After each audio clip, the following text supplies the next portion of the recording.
Hi guys, welcome to another edition of Football Family Feuds. Today we've got quite a lot to talk about. I'm going to be talking about why Abramovich may be allowed to splash the cash once again. I'll also be taking a look at Umtiti's links to Chelsea, and I'll be briefly talking about Telles and Sancho, as well as Alisson. So before I get into the stories, guys, please like, subscribe, turn on all post notifications so that you'll be notified every time I make a new video. So first story is about Abramovich. So Abramovich may be throwing those Russian rubies our way once again because the purse strings have been loosened and FIFA are relaxing fair play for 2 seasons. So I'll bring up the statement here quickly. It says the Executive Committee reiterated its full commitment to club licensing and financial fair play and agreed that the current exceptional circumstances necessitate some specific interventions to facilitate the work of member associations and clubs. It supports the proposal to give member associations more time to complete the club licensing process until the admission process for next season's Uefa club competitions have been refined. As a result of the increasing uncertainty generated by the ongoing extraordinary events, the Executive Committee also decided to suspend the club licensing provision that relate to the preparation and assessment of clubs' future financial information. This decision applies exclusively for participation in the 2021 UEFA club competition. So unlike in Manchester City, it doesn't mean that you're no longer banned. Your ban still lasts because this was before this statement came out. So I think the last paragraph is specifically aimed at Manchester City in case when it comes to their court case, they haven't got that argument in there. So basically what that means in a roundabout way is that due to what's going on with this coronavirus and the fact that clubs' finances may be a little bit up and down because of this situation, FIFA are relaxing the fair play rules for 2 seasons, meaning that clubs will be able to spend as much, I'm not sure as much as they want, but they won't be having their books scrutinised like they used to in the past. So there's going to be some leeway. So this is, I suppose, to generate more money coming into the game, and the fact that obviously if fair play has come in and it stops you spending above your means, then if you've got a rich owner, then you can then splash the cash, get in the players, and FIFA will turn a blind eye for 2 years. Good news as well for the likes of Everton, I suppose, and Newcastle, who are supposed to be getting new owners as well, because they can do probably what Roman Abramovich did, try and stockpile with some good players while the FFP has been relaxed, and that way they'll have 2 years without having to balance the books, and then they can get their house in order once FIFA's rules come back into play. So with that in mind, the likes of your Sanchos and other people who we may not have thought about getting before financial fair play, these people could be back on the table, guys. So it all depends on how serious Abramovich is at getting Chelsea back to the top table. So he's got that now. He hasn't got that fair play thing that he can hide when he's behind through not spending any money. He's got the chance now to spend big and not worry about having to balance those books. But before you guys get too excited, we've got to remember as well that the market has been the stock market has been quite volatile since this coronavirus has hit, and the latest reports were that £2 billion was wiped off of Abramovich's value. But he's still a wealthy man, he still can afford a lot of money. And when the market stabilises again, that £1 or £2 billion that he's lost can be probably gained back just as quick. So it'll be interesting now to see what he does in the transfer market. Is he going to take advantage of these 2 years and buy big for Chelsea, or is he going to continue down the line of being cautious with this one in, one out approach? So definite food for thought. One of the players he could be looking at is Umtiti.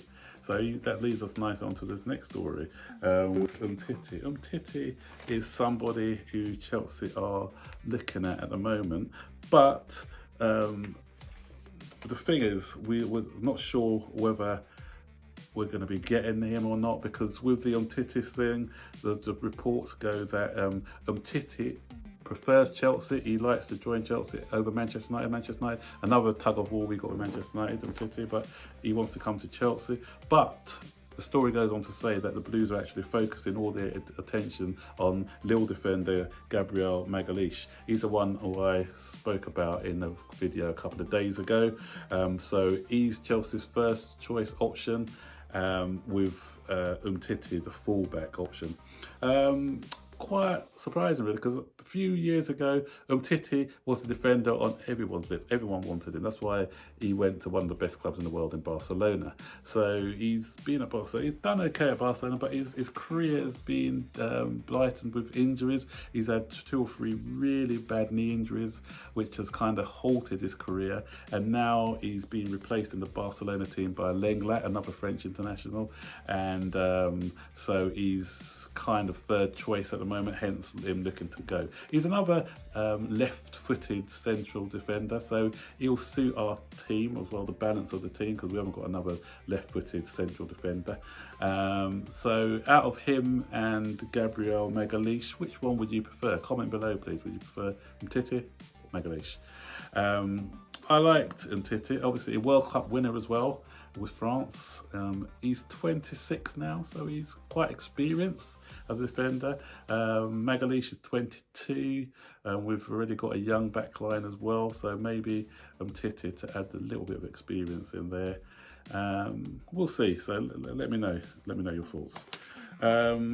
Next story is about Alisson, guys, and is this one hurts me. I got to say, it really does hurt me, because I spoke before when I was talking about goalkeepers. I think it was when I did my thing on Kepa, it was. And when I did that one, it was that Alisson actually did want to come to Chelsea, but I think I said Chelsea at the time were complacent. They thought he wanted to come to London. They took their eye off the ball. Liverpool stepped in.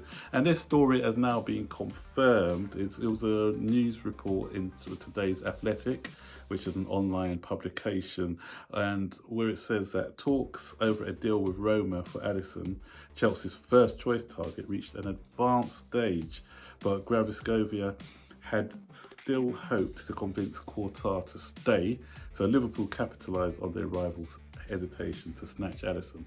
Come on, guys, we all knew that Qatar wasn't going to stay at Chelsea. He was already making noises before the season even ended that he wanted to go back to Madrid.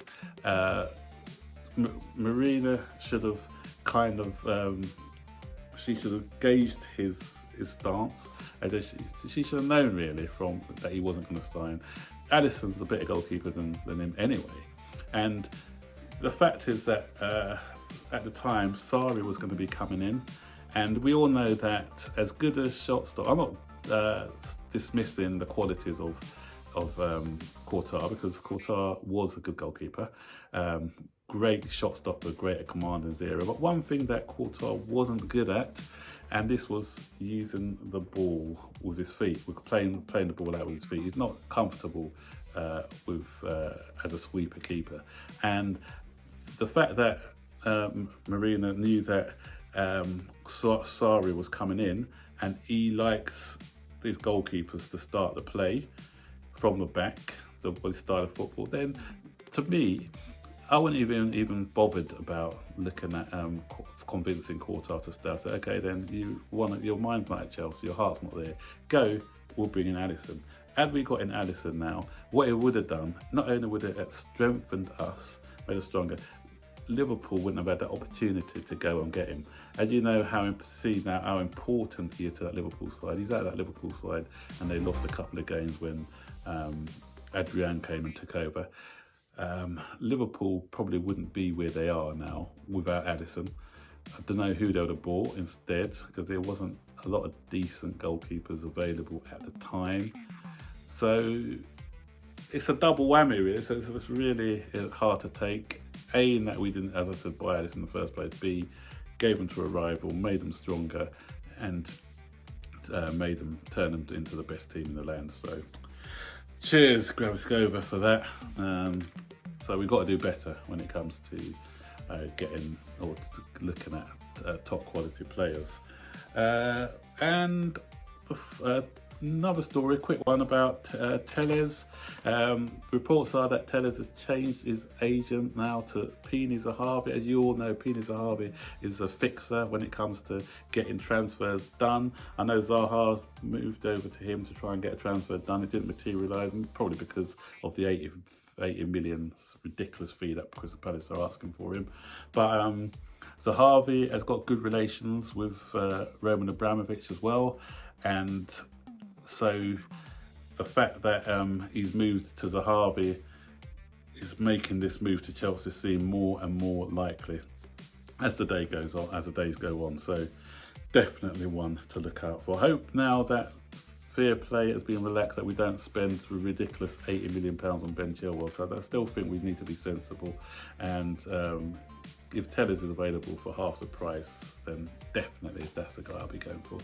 And finally, the last story, this Sancho thing is never going away. We've got desperate fans from all bases, desperate fans from Manchester United, desperate fans from Chelsea, desperate fans from Liverpool, all desperate to sign Jadon Sancho. And any little thing they see on Twitter about Jadon Sancho, any glimmer of hope, and the fans just go into meltdown. And the meltdown today was because some rapper, I've never heard of, by the name of Chibs, he had a video of him and Sancho, and he had 4 blue hearts next to this picture. And apparently this Chibs is a Chelsea supporter. He knows Sancho because Sancho, he's a South London boy. This Chibs guy is a South London boy. Somebody said that they've been sharing digs, they've been living with each other for a few months or something, and because he's posted this picture, it's just a random picture, it doesn't even say anything about Chelsea. All he has is 4 blue hearts down there, and Chelsea are in meltdown. Oh, Agent Chibs, well done, he's coming to Chelsea, definitely coming to Chelsea. Really? And then Manchester United fans are in meltdown because Rashford did an interview on the radio where he was talking about Sancho and saying how we would love him to come and join them at Manchester United. So because of that, Manchester United fans think that Sancho to Manchester United is a done deal. And even sillier, I saw an Arsenal fan, because apparently there's an old video when Sancho was, Aubameyang I think was at Dortmund with Sancho, and they're both in a car singing rap music together. All of a sudden that means that he's going to Arsenal. Absolute jokes, guys. Where do you think he'll end up? Obviously, I'll discount Arsenal out of the equation anyway, because that's just silly. Do you think he's going to be the red side in Manchester or the blue side in London at Chelsea? Comment below. Do you want him as well? Because that's this. As I said, it's only rumours, but that 400,000 which was being quoted yesterday, ridiculous wages. I think if he does join Chelsea, he's not going to get 400,000. At the most, he'll probably be on the par with Kante on 300,000. I can't see us going beyond that. So comment below on the Sanchez story, all the other stories that I've mentioned today. If we can splash the cash now and buy whoever we want, who would you like to see rocking up at Stamford Bridge next season? Let me know, guys. And as I keep saying, guys, you need to stay safe. Remember to wash your hands, keep clean, keep that blue flag flying high, and I'll see you on the next video. Until then, take care. Bye-bye.